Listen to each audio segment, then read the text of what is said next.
습니다. 레위기 1장부터 7장까지가 다섯 제사인데요. 나중에 저 뒤에서 다섯 제사를 좀 더 자세하게 다룰 겁니다. 그래서 이 본문에서 놓쳐서는 안 되는 것만 중심으로 좀 말씀을 좀 드리도록 하겠습니다.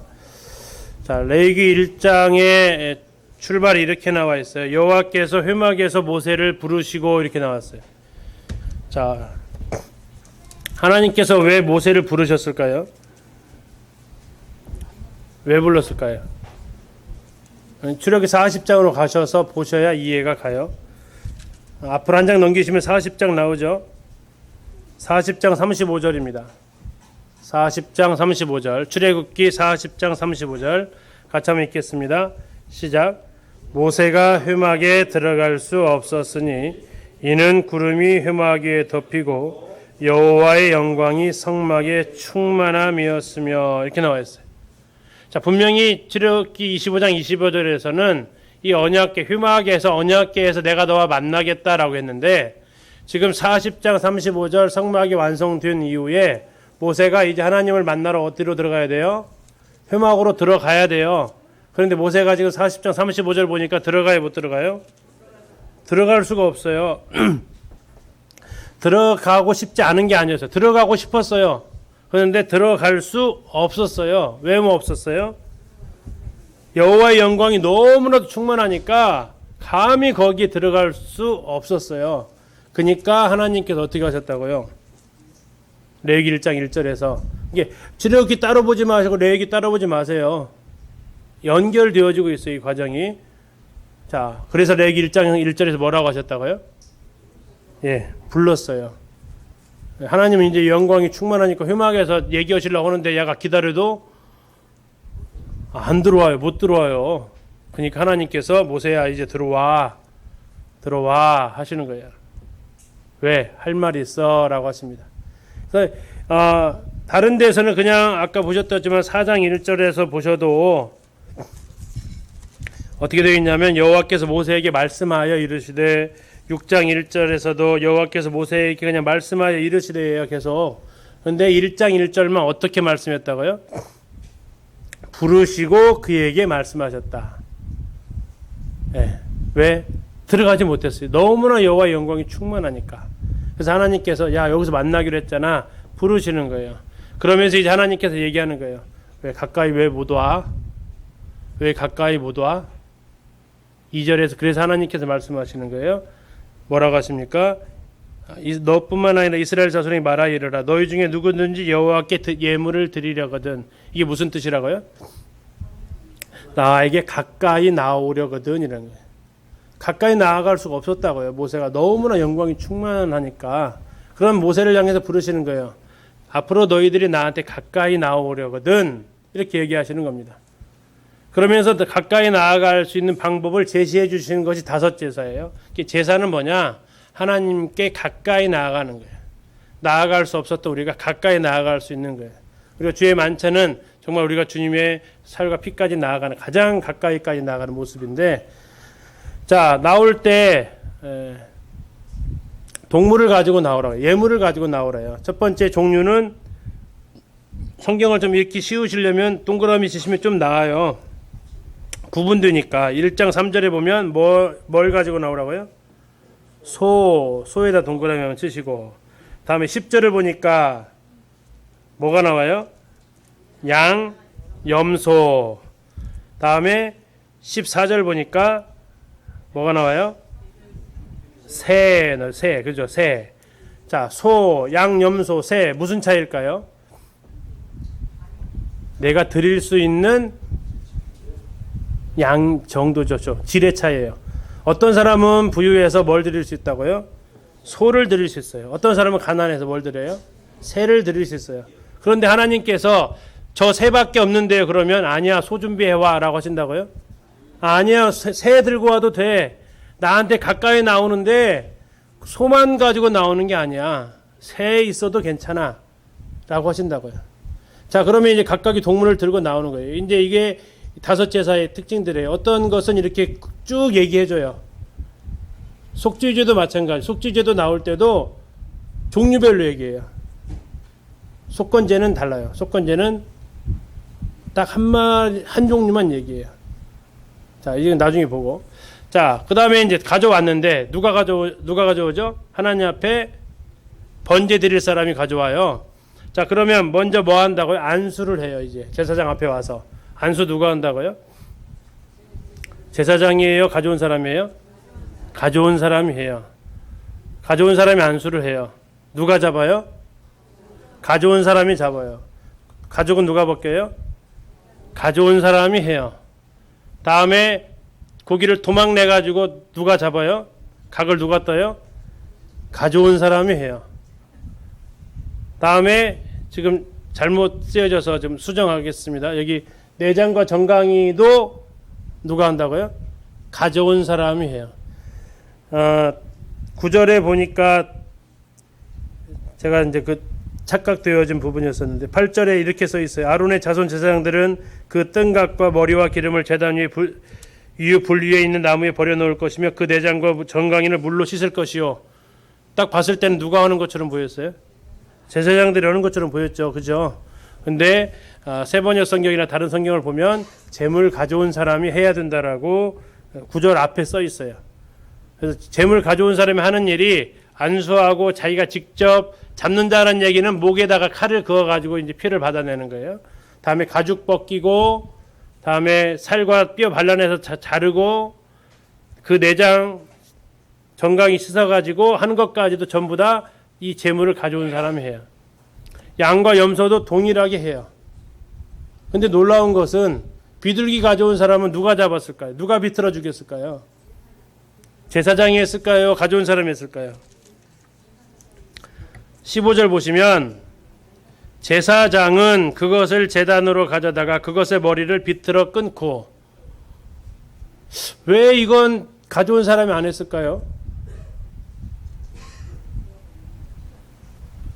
이게 사회적 약자를 향한 하나님의 배려래요. 소나 양이나 염소 가져온 사람은 그래도 부유한 사람이잖아요. 그래서 하나님 앞에 드리고 싶어서 왔어요.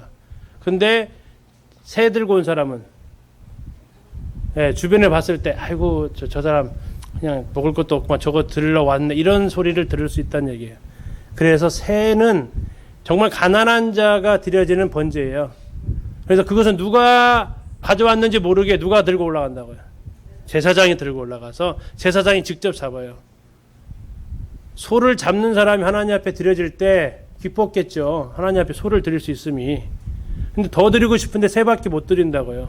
근데 새라도 드리고 싶은데 가져가면 주변에 눈총이 있죠. 근데 그래서 하나님께서는 새를 가져왔니? 그러면 제사장 네가 그 수고를 대신해줘. 표 안 나게. 하나님 너무 젠틀하세요. 네. 너무 멋지신 분이에요. 또 하나 이제 전 여기서 감동이 되는데, 어떤 분들은 1장 2절에서 감동을 받으셨어요. 이스라엘 자손에게 말하여 이르라, 너희 중에 누구든지 여호와께 예물을 드리려거든 가축 중에서 소나 양으로 예물을 드릴지니. 어디서 감동 받으셨을까요? 가축에서 감동을 받으셨대요. 가축에서. 왜 가축에서 감동을 받았을까요? 싸납지 않아서. 만약에 너 중에 누구든지 여호와께 예물을 드리거든 호랑이나 사자종이 이러면 어떻게 됐을 것 같아요? 예물이 되는 게 아니라 그냥 밥이 될 수도 있잖아요. 그런데 하나님 너무나도 은혜로우셔서 네가 기르는 가축 중에서 가져와라 라는 거예요. 어렵지 않다라는 거예요. 그래서 여기 가축에서 굉장히 또 감사를 받으신 분이 계시더라고요. 어쨌든 하나님께서 우리에게 못 바칠 것을 가져오라고 한 적이 없다. 다음에 없어서 못하게 하신 적도 없다. 하나님은 소를 드리려는 사람도 기쁘시게 받으시지만 정말 새를 드리는 사람도 과부의 두렙돈처럼 그의 전부였을 때 하나님께서는 정말 기쁘게 받으시고 소를 가져와서 드리는 것보다 더 하나님께서 감동하실 수 있다. 이게 하나님의 은혜입니다.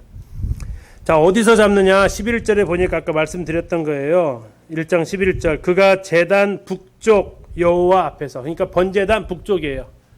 번제단 북쪽이니까 문으로 딱 들어가면 번제단 오른쪽, 거기서 드리는데, 그 이유가 이사야에서 나와 있던 저 루시퍼의 반역이 내가 북편 하늘에 자리를 펴겠다라고 했다고요. 그렇기 때문에 거기에서 죄가 시작되었기 때문에 하늘에서 시작이 되어진 그 죄의 속죄를 이 땅 언약 번제단 오른쪽 북편에서 성막 북편에서 그쪽을 여호와의 편이라고도 표현한다고요. 거기에서 희생을 잡으심으로써 이 죄의 문제를 해결하시는 하나님의 모습을 생각해 볼 수 있습니다. 이건 이제 요약을 좀 한 건데요. 간단히 이건 지금 신자주석의 요약을 한 건데요. 예물을 드리는 사람 안수하가 했던 내용입니다. 다 이 사람들이 다 해야 되고요. 제사장 할 일이 있고 제물 분배. 자, 여기서 제일 중요한 것 중에 하나가 드리는 사람이 남은 고기를 먹을까요, 못 먹을까요? 못 먹어요. 이 번제의 특징은 온전한 헌신이에요. 네, 온전한 헌신이에요. 전부 다 다 드려야 돼요. 제사장들조차도 가죽 외에는 먹을 수 없었어요. 왜? 전부 다 하나님 거예요. 번제가 특징이 온전한 헌신, 100%의 헌신이에요. 그래서 이것을 드린 사람이 털끝만큼도 먹을 수 없어요. 유일하게 먹을 수 있었던 제사가 뭐냐면 화목제물 먹어요. 속죄제는 죄가 들어있어도 못 먹고요. 그 소를 가져온 사람이 하는 얘기입니다. 소를 가져온 사람. 제사장이 아니고 예물을 가져온 사람이요. 무슨 동물이에요? 양이죠. 번제 드리는 장면. 지금 이 6월절 제사는 이스라엘 가면 사마리아 그 마을에서 하고 있습니다. 잔인한 장면은 아니고요. 또 화면이 좀 흐리기 때문에.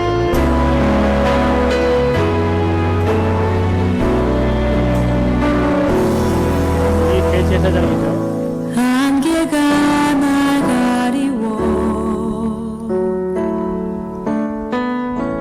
내 믿음 흔들리려 할 때 나 주님께 물두멍에서 지금 씻고 있습니다. 주님은 산 같아서 여전히 그 자리에 계셔 눈을 들면 보이리라. 들고 왔어요, 양. 그러면 흠이 있는지 없는지를 검사를 하게 되어 있습니다. 그건 제사장이 합니다.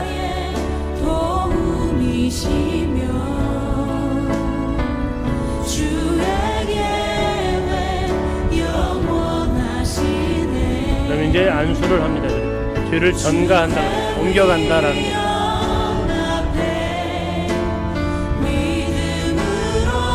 그럼 이제 제사장이 잡아주면 양을 가져온 사람이 이제 양을 죽이는 겁니다. 가져온 사람이 반드시 잡아야 됩니다.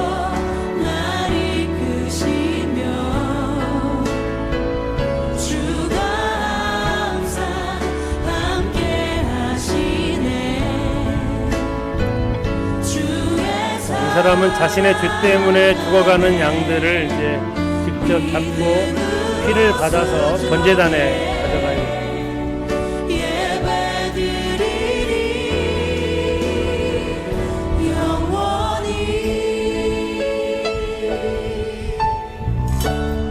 주님은 산 같아서 주인이죠. 주님은 산 같아서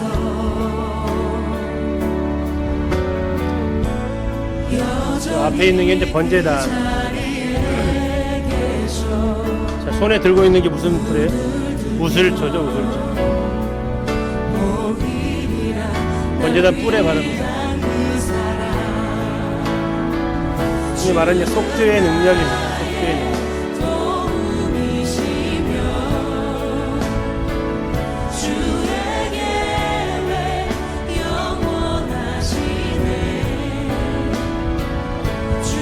나머지는 번제단에 쏟을 것이요 이렇게.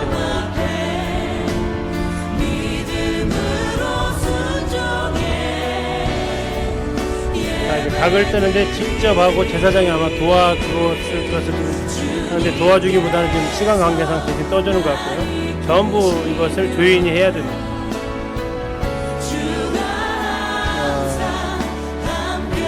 이 모습을 보더라도 우리보다 확실히 죄를 덜 지었을 것 같아요. 우리는 죄를 해결하는데 너무 쉽게 해결하잖아요. 그러다 보니까 뒤집기도 쉬운 것 같아요. 저렇게 한번 하고 가서 또 죄지면 또 가져가야 된다라는 생각을 하면 많이 생각하게 되겠죠. 자, 저거 지금 가죽을 벗겼습니다. 그리고 지금 이제 각을 뜬다라고 하는 거죠. 그리고 이제 번제단에 버려놓습니다. 쭉 펼쳐놓습니다. 잘 타 올라가게. 그리고 이제 저렇게 되면 향연이 위로 올라갑니다. 향기로운 향이 올라간다. 저기서 올라간다 해서 번제가 되는 겁니다. 고고학자들은 이렇게 이제 제사를 드려지는 데인데요. 저것을 킵이라는 그 유대인 그 토라 연구하는 단체가 있는데 저거 해놓고 제재 받았어요. 예, 그 고소가 들어갔습니다. 그 동물 이쪽에서 해가지고 아마 벌금 물었을 거예요. 예, 그 뒤로 지금 못 하고 있습니다. 찍어놓은 필름만 지금 돌아다니는 것 같아. 예, 그 아까 보시니까 많은 사람들 쭉 그 왔잖아요. 교육하기 위해서 왔는데 동물 단체에서 저것을 이제 못 하도록. 그래서 지금 사마리아에서 매년 6월절 제사를 하는데 그것도 지금 동물 그 뭐라고 그래요? 분들을 동물 보호하는 그 사람들 와가지고 데모하고 있어요. 못하게. 자, 어쨌든 이렇게 제사를 드리기 위해서 세 가지 조건이 필요한데요. 제일 중요한 것이 성전이 필요합니다. 성막이 필요합니다. 제사 드릴 장소가 필요한 거죠. 두 번째 뭐가 있어야 돼요?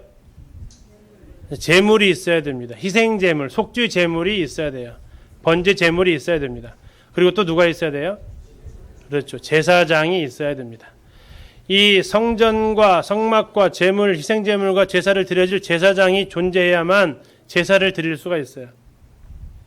근데 이 제사 드리는 이 세 가지 조건이 바로 우리 예수님을 통해서 완성이 됐다라는 얘기입니다. 첫 번째 제사 드리는 장소인데요. 예수님께서는 요한복음에서 너희가 이 성전을 헐라 그랬죠. 내가 사흘 만에 일으키리라. 근데 예수님이 이 말은 누구를 가리켰다? 뭘 가리켰다고 했어요? 성전된 자기 육체를 가리키신 것이라 했어요. 예수님이 누구시라고요? 성전이라고요.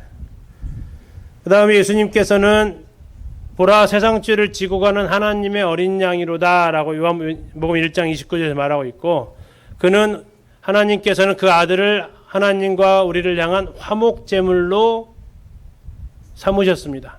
그래서 그분이 뭐가 되셨다고요? 또 하나 희생제물이 됐다고요. 이제 뭐 남았습니까? 제사장이죠. 그분은 어떤 분이십니까? 히브리서의 영원한 대제사장이십니다. 이 예수 그리스도는 자신의 몸으로 자신이 희생제물이 되어서 자신이 직접 하나님 앞에 뭘 드렸어요? 제사를 드렸어요. 그게 희생제사. 나를 살리시기 위해서 그분이 직접 자신을 죽이신 모습이라는 거예요. 그래서 내가 살기 위해서는 누가 죽어야 된다고요? 내가 살기 위해서, 형제자매들 살기 위해서 누가 죽으셨다고요? 예수님이 죽으셨다고요. 예수님이 만약에 죽지 않으셨으면 나는 내가 죽는 거예요. 자, 그러면 예수님께서 이렇게 자신이 직접 죽으신 이유가 뭐라고 얘기를 하고 있나요?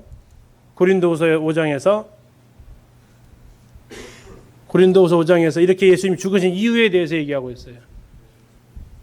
우리는 예수님이 나를 구원하시려고, 예, 맞아요. 나 천국 가게 하시려고, 맞아요. 나 지옥 안 가게, 맞아요. 그러나 예수님의 또 다른 그 마음을 아셔야 되는데 그 이유는 뭐예요? 살아있는 자들로 하여금 다시는 자기 자신을 위하여 살지 말고 누구를 위해 살라고요? 자기를 위하여 죽으셨다가 다시 살아나신 자를 위하여 살게 하려 하심이라라고 했어요. 자, 그래서 예수님께서는 이제 우리가 예수님을 따르는 자잖아요. 맞나요? 누구든지 나를 따라오려거든 하셨어요. 이제 우리는 예수님을 따라가는 사람이에요. 어떤 모습을 따라가냐면 저렇게 제사 드리는 모습을 따라간다고요. 자, 예수님은 우리를 가리켜서 뭐라고 표현하셨어요? 너희는 너희가 성령께서 거하시는 뭐라고요? 성전이라고요. 우리가 성전이라고 하셨어요. 고린도전서 6장 19절에서 우리가 성전이래요. 내 몸이 성전이래요. 내 몸이. 자, 다음에 로마서에서 우리 삶으로 드려진 예배에서 무엇을 산제물로 드리라고요? 너희 몸을 거룩한 산 제물로 드리래요. 뭘요? 내 몸을. 내가 뭐가 된 거예요, 이제는요? 희생 제물이 된 거예요. 그 다음에 예수님께서는 세 번째, 우리를 가리켜서 뭐라고 부르세요? 너희는 택하신 족속이요, 왕 같은 제사장이에요. 우리가 왕 같은 제사장이 됐어요. 우리가 예수님 그대로 따라가고 있죠. 예수님도 자신의 육체가 성전이셨는데 우리도 우리 몸이 뭐라고요? 성전이라고요. 예수님이 희생제물이 되어서 죽으셨는데 우리도 뭐 한다고요? 우리도 산제물이 된다고요. 예수님께서 영원한 대제사장이신데 우리는 누구라고요? 왕 같은 제사장이라고요. 세 가지 조건이 충족되어졌으면 우리는 뭘 할 수 있다고요? 제사 드릴 수 있다고요. 제사 드릴 수 있다고요. 예수님이 죽어서 누가 살았어요? 내가 살았어요. 그러면 누가 죽어야 예수님이 사세요? 예, 내가 죽어야 예수님이 사세요. 이게 놀라운 제사의 비밀입니다. 우리는 예수님이 죽으셔야 내가 사셨다라는 것을 너무나도 감사하고 있어요.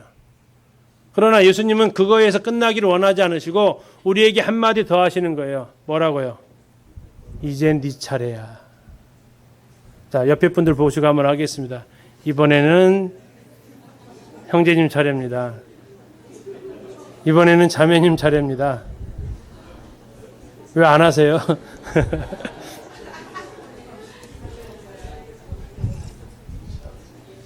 예수가 죽어서 내가 살고 이제는 내가 죽어서 예수로 사는 삶. 갈라디아서 2장 20절이 이 비밀입니다. 내가 그리스도와 함께 십자가에 못 박혔어요. 동일하잖아요. 그런즉 이제는 내가 사는 것이 아니요 오직 내 안에 예수께서 사신 것이라. 이제 내가 육체 가운데 사는 것은 나를 사랑하사 나를 위하여 자기 몸을 버리신 예수 그리스도를 믿는 믿음 안에서 사는 것이라. 예수 죽고 내가 살았다면 이제는 내가 죽고 예수님이 사실 차례라고요. 이게 예수님께서 번제라는 이 진리를 통해서 우리에게 말씀하시는 거예요. 내가 너를 위해서 희생제물이 되었다면 너는 나를 위해서 무슨 제물이 되라고요? 산제물이 되라고요. 이게 공평하지 않나요? 이게 공평하지 않나요? 지극히 공평하죠. 내가 죽지 않으면 누가 살 수 없다고요? 예수님이 사실 수가 없어요. 내가 죽지 않으면 예수님이 살아서 역사하실 수가 없다고요.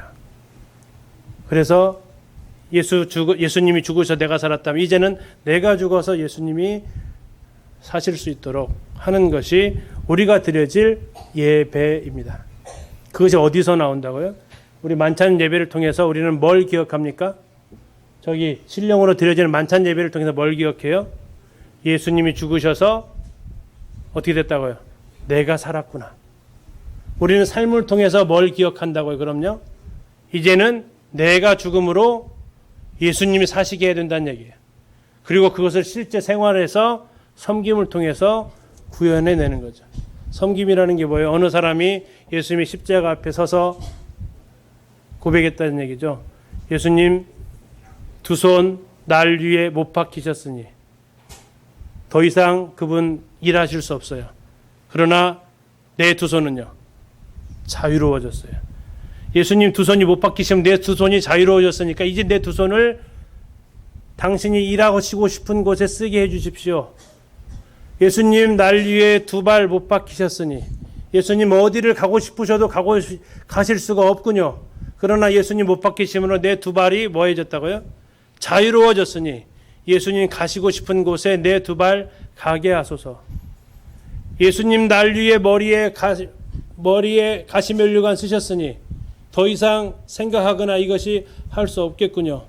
이제 예수님 그러나 내 머리가 자유로워졌으니 예수님이 생각하시고 예수님이 꿈꾸시는 것 제가 꿈꾸고 생각하게 하소서. 예수님 그 옆구리에 창 맞으셨으니 예수님 그 심장이 멎으셨군요. 그러나 내 심장은 자유로우니 예수님의 그 뜨거운 사랑 내가 가지고 전하게 하소서라고 그 십자가 앞에서 했던 그 고백이 있습니다. 우리가 바로 신령으로 드려진 예배를 통해서 나 위에 예수님 죽으셨구나. 거기서 끝나는 게 아니고 우리의 그 이후의 고백은 일주일의 삶은 이제 내가 죽음으로 예수님이 사시는 삶. 그리고 구체적으로 그런 삶이 전도를 하고 찬양을 하고 섬김을 하고 이러한 삶으로 이어지는, 그게 바로 예배입니다. 구약으로 말하면 제사입니다. 하나님께서 우리에게 이것을 부탁하고 계십니다. 아니, 어쩌면 부탁이 아니고 명령입니다. 명령. 두 번째, 소재입니다. 소재, 히브리어로 민하입니다. 민하, 예물이라는 뜻, 교제라는 의미를 가지고 있는데 고운 가루입니다. 몇 번 정도 빻으면 고운 가루가 나오죠. 빻으면 빻을수록 아마 고운 가루가 나올 겁니다. 그리고 그 고운 가루에다가 기름을 붓고 유향을 놓습니다. 유황하고 유향은 다릅니다. 유향을 놓습니다. 그리고 이제 제사장이 가루 한 움큼을 갖다가 번제단에다가 불사르면 이게 소재입니다. 그 나머지는 이제 제사장들이 가져갈 수 있는데, 소재의 종류는 드려지는 방법에 따라서 세 가지가 있어요. 화덕에다 구울 수도 있고 철판에 구울 수도 있고 냄비에 찌을 수도 있어요. 다양한 방법으로 하는데 다 부서지는 모습입니다. 이때 주의사항이 넣어서는 안 되는 것 두 가지가 있습니다. 첫 번째, 누룩입니다. 누룩은 뭐 하는 기능이 있어요? 부풀려지는 거 있어요. 자, 꿀은 넣어서도 안 됩니다. 꿀은 어떤 기능이 있어요? 굉장히 달게 만들죠. 자, 이것은 둘 다 공통적인 특징은 본질을 훼손시킵니다. 요만큼 했는데 이스트 넣으면 요만큼 부풀어요. 그죠? 맛 하나도 없는데 거기서 꿀 넣어가지고 맛있게 만들어요. 이걸 하나님께서는 원하시지 않는다고요. 우리 하나님 앞에 드려지는 이 소재도 마찬가지입니다. 이 소재를 통해서, 번제도 마찬가지고 소재도 통해서 예수 그리스도를 본다면 예수 그리스도로 끝나지 않아요. 소재도 나에게 적용이 돼야 한대요. 그대로 적용이 돼요. 자, 번제, 소제, 화목제, 속주제, 속건제 이렇게 가요. 이거 순서는 아까 했던 예수님께서 우리를 죄를 위해서 해결하신 모습이에요. 자, 번제가 뭐라고 했죠? 하나님이 온전하게 우리를 자신을 내어주시기 위해서 이 땅에 오셨어요. 소제는요? 이 땅에 오셔서 부서지고 깨어지고 하셔서 그분이 완전하신 그분이 완전히 고난을 받으셔서 완전히 낮아지셨어요. 무엇 때문에요? 화목제 드리시려고. 하나님과 우리를 화목하게 하시려고. 그래서 어떤 결과가 나왔다고요? 우리의 죄의 본성이, 죄의 근원이 깨졌어요. 마귀의 머리가 깨졌고 마귀의 일이 멸해졌어요. 그리고 우리의 죄악의 이런 열매들이 다 예수 그리스도를 통해서 구속함을 받았어요. 자, 그럼 우리는 순서가 어떻게 될까요? 우리는 이렇게 올라가게 돼요. 어떻게 올라가요? 제일 처음에 뭘 우리가 알게 돼요? 속건제를 통해서 알게 돼요. 사람들한테 피해를 입힌 걸 통해서 내가 왜 죄인인 걸 알았냐면 내가 죄 짓는 모습을 통해서 내가 죄인인 걸 알게 돼요. 그죠? 아, 내가 속건제에 나와 여러 가지 죄들을 보면서 내가 죄인인 걸 알게 돼요. 속건제를 통해서 내가 속죄자가 필요한 사실을 알게 된다고요. 그래서 예수님 앞에 나아가요. 그 다음에 속죄를 받으려고 했더니 뭐가 문제예요? 하나님과의 관계가 깨진 것이 문제예요. 그래서 우리는 뭐가 필요한 존재예요? 화목제가 필요한, 예수 그리스도의 화목제가 필요한 거예요.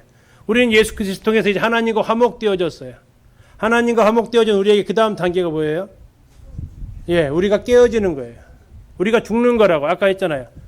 예수로 죽고 내가 살았다면 내가 죽고 예수로 사는 삶. 깨어지고 부서지고 낮아지는 거. 소재. 어느 정도까지요? 온전히 전부 다. 그래서 하나님께서 우리에게 접근하시는 방법은 번제, 소제, 화목제, 속죄제, 속건제예요. 우리가 하나님께 나아가는 순서는요. 속건제, 속죄제, 화목제, 소제, 번제로 나아가요. 이 다섯 가지의 제사는 예수 그리스도를 생각나게 하지만 또 이 다섯 가지의 제사는 우리가 하나님 앞에 어떻게 살아야 할지를 보여주는 제사라고요. 자, 그러면 그런 의미에서 이 소제를 보실 때 예수 그리스도 그분은 누룩이 없다는 얘기는 죄가 없으신 분이에요. 그분은 이사야서 53장에 나와 있는 대로 흠모할 만한 아름다운 것이 아무것도 없으신 분이에요. 이걸 우리에게 적용한다면요. 우리는 하나님을 섬김에 있어서 조금 해놓고 막 부풀리기를 원해요. 좀 알아주기를 원하고 이러지 말라는 얘기예요. 꿀을 넣지 말라는 얘기는요. 우리가 한 것을 꾸미지 말라고요. 부풀리지도 말고 꾸미지도 말고 있는 그대로 하나님 앞에 드리면 된다고요. 그리고 이것은 변하지 않는 소금 언약이에요. 소금을 반드시 치라고 하십니다. 자, 이 소제도 곡식 제사입니다. 제사 예물 드리는 사람이 가져오고 제사장은 이것을 갖다가 이제 불사릅니다. 이 제물은 누가 하냐면 하나님의 것입니다. 제사장은 나머지를 먹을 수 있습니다. 그러나 예물을 드리는 사람은 가져가요, 못 가져가요? 못 가져가요. 예, 번제도 못 가져갑니다. 소제도 못 가져갑니다. 하나님 앞에 온전히 부서지는 거예요. 세 번째 화목제입니다. 셀렘, 샬롬 아시죠? 거기에서 같이 나온 단어입니다. 자, 이 화목제도 마찬가지인데 제물이에요. 순서가 이래요. 첫 번째 무슨 제물? 소, 그 다음 양, 그 다음 염소. 또 있을까요, 없을까요? 네, 또 있어요, 뒤에. 이 6장에 가면 또 다른 내용이 나와요. 근데 이제 이 중요한 것은 뭐냐면 하나님과 화목하게 하는 길도 어떻다고요? 번제랑 동일하게 소만 있어서 되는 게 아니고 양도 되고 염소도 되고 나중에는 새도 되고 더 나아가서 그것마저 없는 사람은 가루까지 돼요.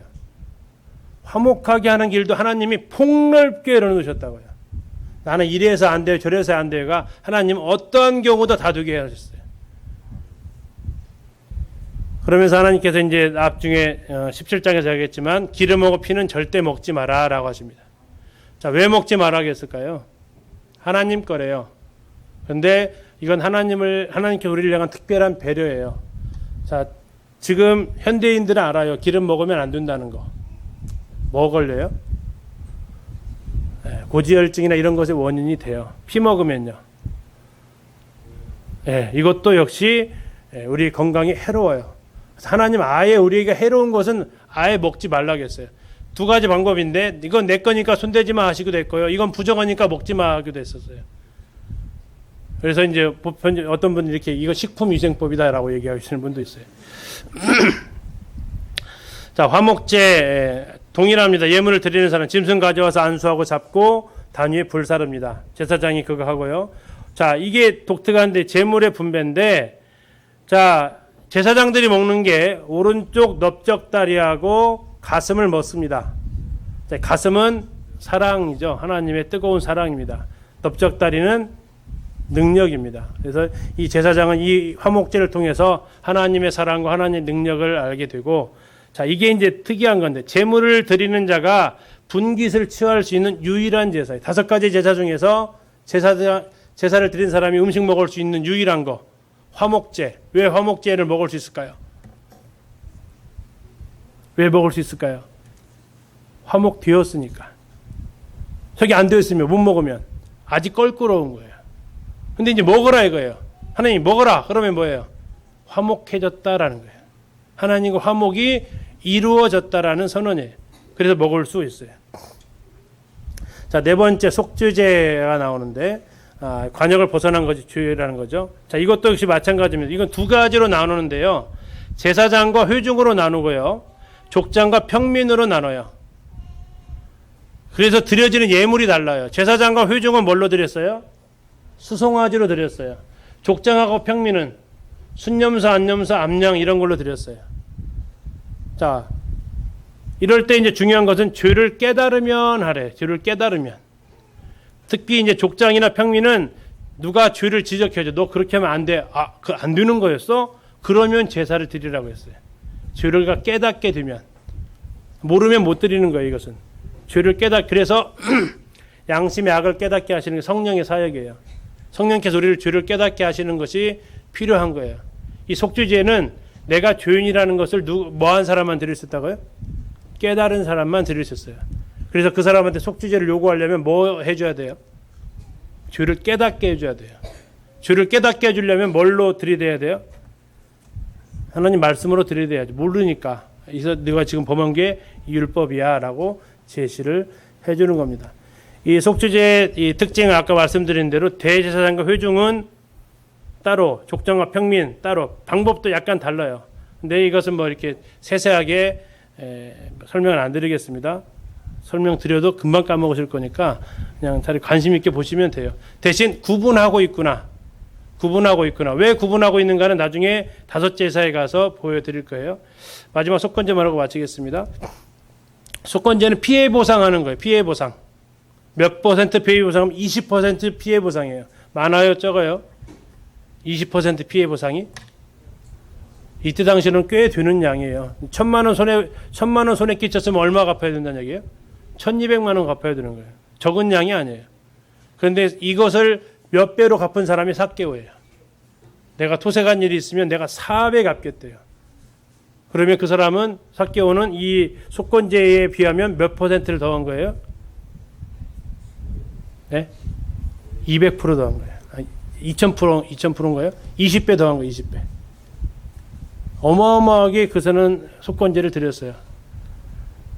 자, 이때 이제 두 가지가 있다겠죠. 하나는 성물에 대한 보상, 또 하나는 이웃에 대한 보상. 성물은 뭐부터 한다고요? 제사부터. 그리고 보상하고. 이웃한테 한 것은 보상하고 제사 드리고. 이게 속건제가 좀 다릅니다. 자, 이제 보셨으니까 다음 주 시작할 때는 이 다섯 제사 쪽으로 가셔서 이렇게 다시 한번 복습하고 시작하도록 하겠습니다. 어려우신 것이 아니고요. 생소한 거다. 성경은 계시의 책이라고 하거든요. 계시는 보여주면 보일 수 있는 게 계시예요. 머리 똑똑한 사람이 아는 게 아니라 하나님이 가르쳐 주시면 알 수 있는 게 계시입니다. 그래서 내가 많이 안 들은 단어지 모르는 단어는 아니다라고 생각하시면 좋겠습니다. 선생님 기도해 주시고 마치도록 하겠습니다.